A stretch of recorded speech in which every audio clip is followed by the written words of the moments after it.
Hi good morning. എല്ലാവർക്കും smart ക്ലാസ്സിൻ്റെ പുതിയൊരു വീഡിയോയിലേക്ക് സ്വാഗതം. അപ്പോൾ കുറേ നാളുകൾക്ക് ശേഷമാണ് നമ്മൾ കാണുന്നത്.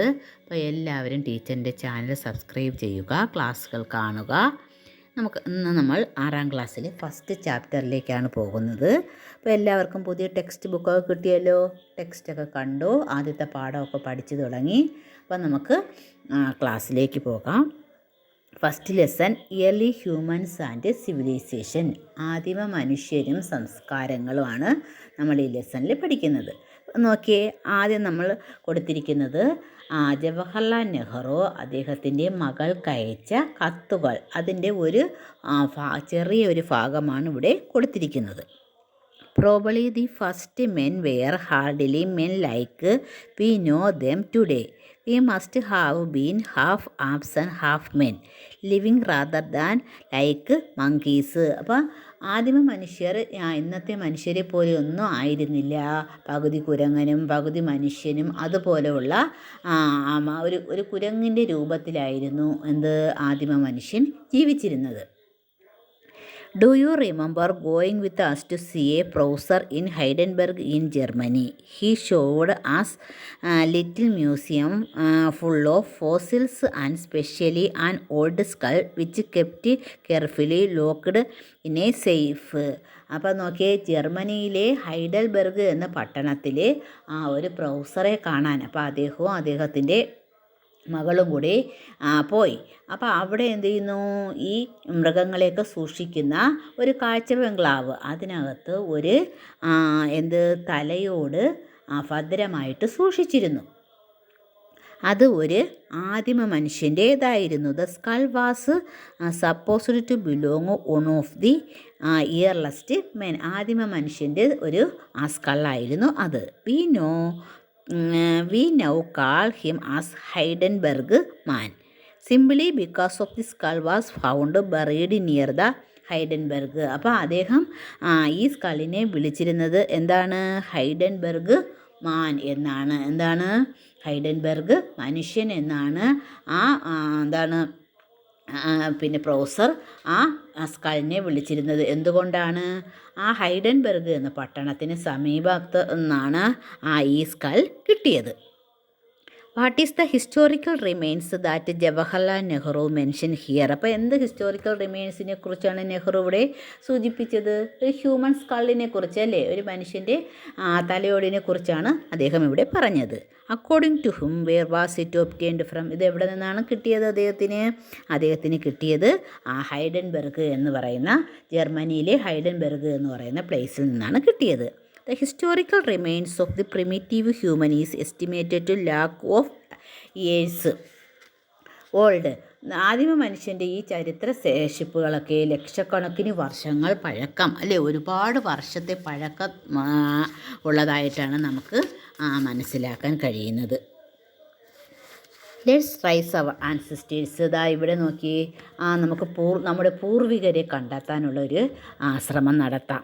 Look at the family tree that Sinu prepared, including the members of his family previous generation. അപ്പോൾ സിനു ഇവിടെ അവരുടെ ഫാമിലി മെമ്പേഴ്സിനെ ഉൾപ്പെടുത്തി ഒരു ഫാമിലി ട്രീ വരച്ചിട്ടുണ്ട്. അപ്പോൾ അതാ നോക്കിയേ, ട്രീയുടെ ചുവടിലായിട്ട് സിനുവിൻ്റെ പിക്ചറുണ്ട്. അപ്പോൾ അവളുടെ ഫാദർ, മദർ, അത് കണക്ക് തന്നെ ഗ്രാൻഡ് ഫാദർ, ഗ്രാൻഡ് മദർ, ഇവരെയൊക്കെ ഈ പിക്ചറിൽ ഉൾപ്പെടുത്തിയിട്ടുണ്ട്. In this way detail of how many generation of our family can be fine. We can go back thousands of generations like this. We can reach early humans. ഇങ്ങനെ നമുക്ക് ഓരോ തലമുറകൾ പിന്നോട്ട് പോകുമ്പോൾ നമ്മൾ എവിടെ എത്തും? ആദിമ മനുഷ്യരിൽ എത്തിച്ചേരുകയും ചെയ്യുന്നു. BCE and CE. Chronology history is divided into two periods, before common era and common ഇറ. നമ്മൾ ചരിത്രത്തിനെ നമുക്ക് 2 പീരീഡുകളായിട്ട് തരംതിരിക്കാം. ഏതൊക്കെയാണ്? ബിഫോർ കോമൺ ഇറ എന്നും കോമൺ ഇറ എന്നും 2ആയിട്ട് തരംതിരിക്കാം. Based on the birth of Jesus Christ, earlier it was divided into BC and AD. അപ്പോൾ ക്രിസ്തുവിൻ്റെ ജനനവുമായി അടിസ്ഥാനമാക്കിയാണെങ്കിൽ നമുക്ക് ഹിസ്റ്ററിയെ BC എന്നും AD എന്നുമാണ് പണ്ട് കാലത്ത് കണക്കാക്കിയിരുന്നത്. The period before the birth of Christ was known as BC. അപ്പം ക്രിസ്തുവിന് ജനനത്തിന് മുമ്പുള്ള കാലഘട്ടത്തെ BC എന്നും ബിഫോർ ക്രൈസ്റ്റ് എന്നും, and period after the birth of Christ was known as AD. അപ്പം ക്രിസ്തുവിന് ജനനത്തിന് ശേഷമുള്ള കാലഘട്ടത്തെ AD അല്ലെങ്കിൽ അന്നോ ഡൊമിനി എന്നും അറിയപ്പെട്ടു.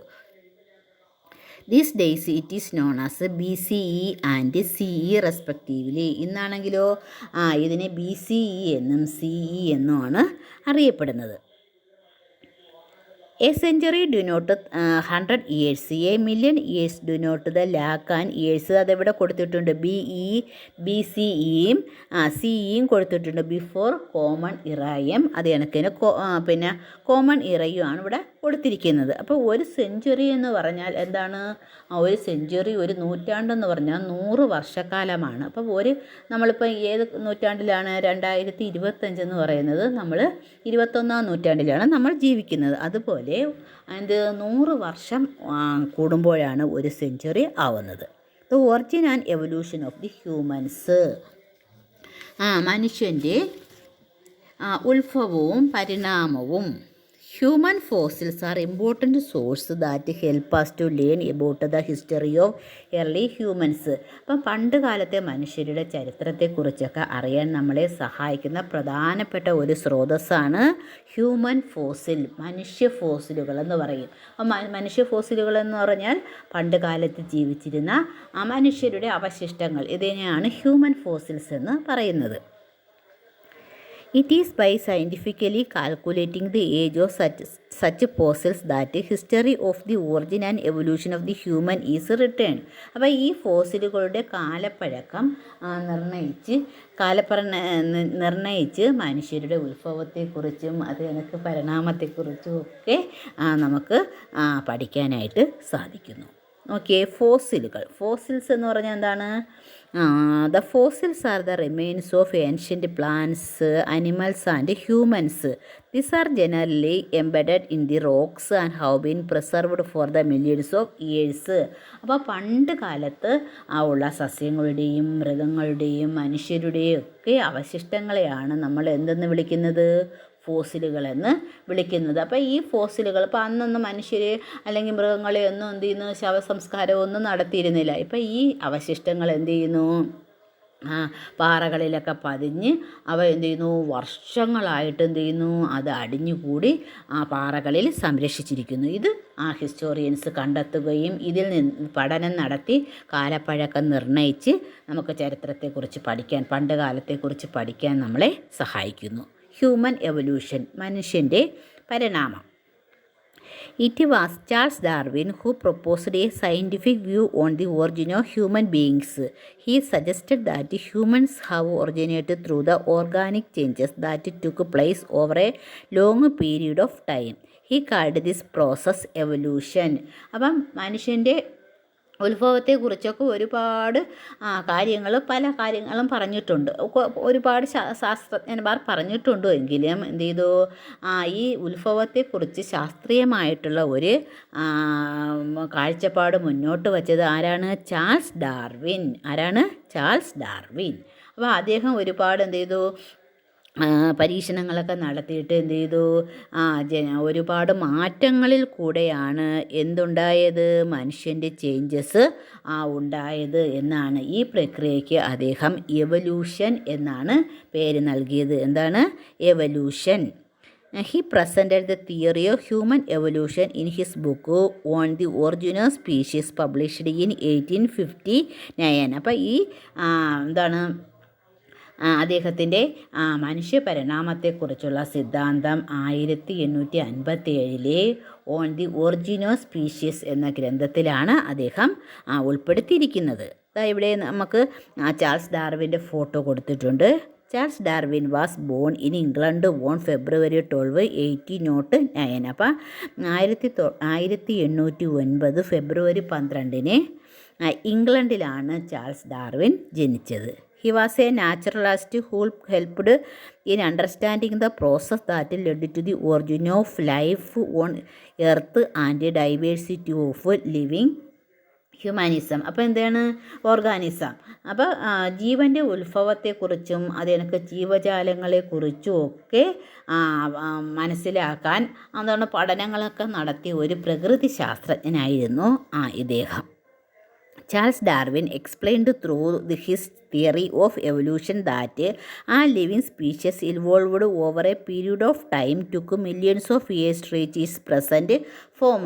അപ്പോൾ ഓരോ ജീവജാലങ്ങളും ഇന്നത്തെ രൂപത്തിലേക്ക് എത്താൻ വേണ്ടി ഒരുപാട് മാറ്റങ്ങൾ അനേക വർഷങ്ങൾ കൂടി ആണ് ഇന്നത്തെ രൂപത്തിലേക്ക് എത്തിയത് എന്നാണ് അദ്ദേഹത്തിൻ്റെ ഇവല്യൂഷൻ എന്ന് പറയുന്ന സിദ്ധാന്തത്തിലൂടെ അദ്ദേഹം പറയുന്നത്. ആൻസിസ്റ്റേഴ്സ് ഓഫ് ഹ്യൂമൻസ്, മനുഷ്യരുടെ പൂർവികർ.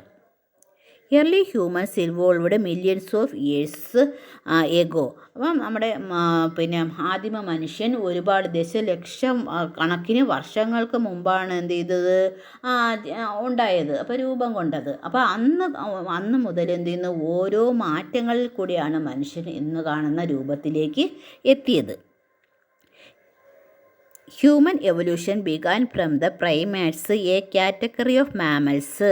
അപ്പോൾ എന്ത് ചെയ്തു, മാമൽസ് എന്ന് പറഞ്ഞാൽ എന്താണ്, സസ്തനികൾ. അപ്പോൾ കുഞ്ഞുങ്ങളെ പ്രസവിച്ച് പാലൂട്ടി വളർത്തുന്നതാണ് മാമൽസ് എന്ന് പറയുന്നത്. അപ്പം മാമൽസിൻ്റെ വിഭാഗമായിട്ടുള്ള പ്രൈമേറ്റുകളിൽ നിന്നാണ് മനുഷ്യ പരിണാമം എന്നാണ് ചാൾസ് ഡാർവിൻ പറയുന്നത്.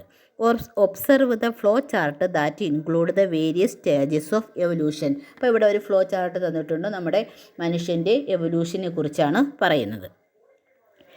നോക്കിയേ, പ്രൈമേറ്റ്സ് ആദ്യത്തെ മനുഷ്യൻ്റെ രൂപം എന്ന് പറയുന്നത് എന്താണ്, പ്രൈമേറ്റ്സുകൾ എന്ന് പറഞ്ഞാൽ ദ കാറ്റഗറി ഓഫ് മാമൽസ് അല്ലേ, സസ്തനി വിഭാഗത്തിൽപ്പെടുന്ന ഒരു വർഗമായിരുന്നു. അത് കഴിഞ്ഞിട്ട് എന്തെന്നു, ഹോമിനോയിഡ്സ്. എന്താണ് ഹോമിനോയിഡ്സ്? വാക്ക്ഡ് ഓൺ 4 ലെഗ്, 4 കാലിൽ, മൃഗങ്ങളെ പോലെ 4 കാലിൽ നടന്നിരുന്ന ജീവികൾ. അതിനുശേഷം എന്തോ ഇത് ഹ്യൂമനോയിഡുകൾ എന്ന് പറഞ്ഞാൽ വാക്ക്ഡ് ഓൺ 2 ലെഗ്, 2 കാലിലേക്ക്. ഇന്ന് കാണുന്നത് പോലെ 2 കാലിൽ നടന്ന മനുഷ്യരെയാണ് എന്ത് ചെയ്യുന്നത്, ഹോമിനോയിഡുകളെന്ന് വിളിച്ചിരുന്നത്. അപ്പോൾ ഈ ഹോമിനോയിഡുകളെ നമുക്ക് എന്ത് ചെയ്യുന്നു, ആസ്ട്രോലോപിത്തോക്കസ് എന്നും ഹോമോസ് എന്നും രണ്ടായിട്ട് തിരിക്കാം. എന്താണ്, ആസ്ട്രോലോപിത്തോക്കസ് എന്നും ഹോമോസ് എന്നും രണ്ടായിട്ട് തരംതിരിക്കാം. ഹോമോസിനെ നമുക്ക് 3ആയിട്ട് തരംതിരിക്കാം. ഹോമോ ഹാബിലിയസ് എന്നും ഹോമോ ഇറക്റ്റസ് എന്നും ഹോമോ സാപ്പിയൻസ് എന്നും 3 രീതിയിൽ തരംതിരിക്കാം. ഏതൊക്കെയാണ്? ഹോമോ ഹാബിലസ് എന്ന് പറഞ്ഞാൽ ദ ടൂൾ മേക്കർ, ഉപകരണങ്ങളൊക്കെ നിർമ്മിച്ചിരുന്ന കാലഘട്ടത്തിൽ. ഇപ്പം ആദ്യ കാലഘട്ടത്തിൽ മനുഷ്യരെന്ത് ചെയ്തു, വേട്ടയാടുന്നതിന് വേണ്ടി ഉപകരണങ്ങളൊക്കെ നിർമ്മിച്ചിരുന്നു. അപ്പം ആ കാലഘട്ടത്തിലുള്ള മനുഷ്യരെ നമ്മൾ ഹോമോ ഹാബിലസ് എന്ന് വിളിക്കുന്നു. അതിനുശേഷം എന്ത് ചെയ്തു, homo erectus, the bright humans, നിവർന്ന് നിൽക്കുന്ന മനുഷ്യൻ. എന്ത് ചെയ്യുന്നു, 4 കാലിൽ ആയിരുന്നു ആദ്യം നടന്നിരുന്നത്. അപ്പോൾ ആ 4 കാലിൽ നിന്ന് നടന്നിരുന്ന ആ മനുഷ്യരെന്ത് ചെയ്തു, നിവർന്ന് 2 കാലിലേക്ക് വന്നു. അപ്പം നിവർന്ന് നിൽക്കുന്ന ആ മനുഷ്യനെയാണ് ഹോമോ ഇറക്റ്റസ് എന്ന് വിളിച്ചിരുന്നത്. ഹോമോ സാപ്പിയൻസ് എന്ന് പറഞ്ഞാൽ ഇന്ന് നമ്മൾ കാണുന്ന ബുദ്ധിയുള്ള മനുഷ്യർ, the wise or thinking man അല്ലേ, ബുദ്ധിയുള്ള അല്ലെങ്കിൽ ചിന്താശേഷിയുള്ള മനുഷ്യരെയാണ് ഹോമോ സാപ്പിയൻസ് എന്ന് വിളിക്കുന്നത്. You have seen from the flow chart that Homo habilis, Homo erectus and Homo sapiens were the subgroup of Homo, the human species to which belong to Homo sapiens. അപ്പോൾ നമ്മൾ ഉൾപ്പെടുന്ന മനുഷ്യവർഗം homo sapiens വിഭാഗത്തിലാണ് വരുന്നത്. ഇവിടെ ഒരു question കൊടുത്തിട്ടുണ്ട്. Prepare a note including the various stages of human evolution and their characteristics. അപ്പോൾ മനുഷ്യൻ്റെ ചേഞ്ചസ്, മനുഷ്യൻ്റെ പരിണാമത്തിൻ്റെ വിവിധ ഘട്ടങ്ങളും അവയുടെ സവിശേഷതകളുമാണ് ഉൾപ്പെടുത്തി അത് എഴുതാനാണ് പറഞ്ഞിരിക്കുന്നത്. അപ്പോൾ അതാണ് നമ്മൾ പഠിച്ചത്. അപ്പോൾ അത് നിങ്ങൾ നല്ലതുപോലെ വായിച്ച് നോക്കി ഫ്ലോ ചാർട്ട് പഠിച്ച് ഇന്ന് തന്നെ നോട്ട്സ് എഴുതി പ്രിപ്പയർ ചെയ്യുക. അപ്പോൾ നമുക്ക് ഇന്നത്തെ ക്ലാസ് ഇത്രയേ ഉള്ളൂ. അപ്പോൾ എല്ലാവരും നല്ലതുപോലെ ക്ലാസ് കാണുക, ടീച്ചറിൻ്റെ ചാനൽ സബ്സ്ക്രൈബ് ചെയ്യുക. എന്തെങ്കിലുമൊക്കെ ഡൗട്ട്സ് ഉണ്ടെങ്കിൽ ചോദിക്കുകയും ചെയ്യാം. ഇനി നമുക്ക് അടുത്ത ക്ലാസ്സിൽ കാണാം. Okay, thank you.